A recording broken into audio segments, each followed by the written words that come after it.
the kiwi lost his wings. A long time ago, in Aotearoa, Tane Mahuta was walking through the forest. He looked up at his children, the trees, reaching for the sky, and he noticed they were starting to grow sick. Bugs were eating the roots of the trees, so he asked his brother, Tane Hokahoka, to call all his children, the birds of the air, together. Tane Mahuta spoke to them. Bugs are eating my children and making the trees ill. I need one of you to come down from the forest roof and live on the floor so that my children can be saved and your home can be saved. Who will come? All was quiet. Not a bird spoke. Tane Hokahoka turned to Tui. Tui, will you come down from the forest roof? Tui looked up at the trees and saw the warm, bright sunlight shining through the leaves. Tui looked down at the forest floor and saw the harsh, dark earth and shuddered. Kau Tane Hokahoka, for it is too dark, and I am afraid of the dark. All was quiet, and not a bird spoke. Tane Hokahoka then turned to Pukeko. Pukeko, will you come down from the forest roof? Pukeko looked down at the forest floor and saw the cold, muddy earth and shuddered. Kau Tane Hokahoka, for it is too damp. I do not want to get my feet wet. All was quiet, and not a bird spoke. Tane Hokahoka turned to Pipiwhararoa. Pipiwhararoa, will you come down from the forest roof?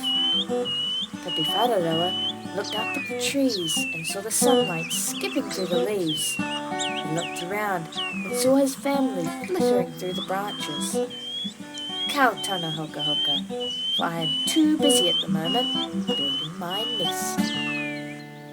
All was quiet, and not a bird spoke. And Tane Hokahoka was saddened, for he knew that if one of his children did not come down from the forest roof, not only would his brother lose his children, the trees, but the birds would have no home. So Tane Hokahoka turned to Kiwi. Kiwi, will you come down from the forest roof?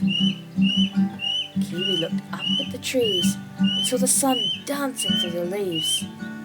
Kiwi looked around and saw his family. He looked at the dark, damp earth. Looking around once more, Kiwi turned to Tane Hokahoka and said, I will. Great was the joy in the hearts of Tane Hokahoka and Tane Mahuta, for this little bird was giving them hope. But Tane Mahuta felt that he should warn Kiwi of what would happen. Kiwi, do you realize that if you do this, you will have to grow thick, strong legs so that you can rip apart the logs on the ground to find the bugs, and you will lose your beautiful coloured feathers and wings so that you will never be able to return to the forest roof. You will never see the light of day again. All was quiet, and not a bird spoke. Kiwi, will you come down from the forest roof?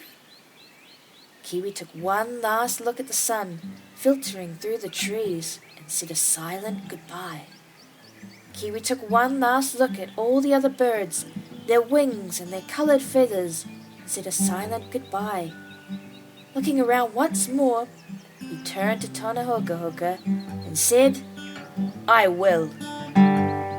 Then Tane Hokahoka turned to the other birds and said, Tui, because you were too scared to come down from the forest roof, from now on you will wear 2 white feathers at your throat so that everyone will know you are a coward.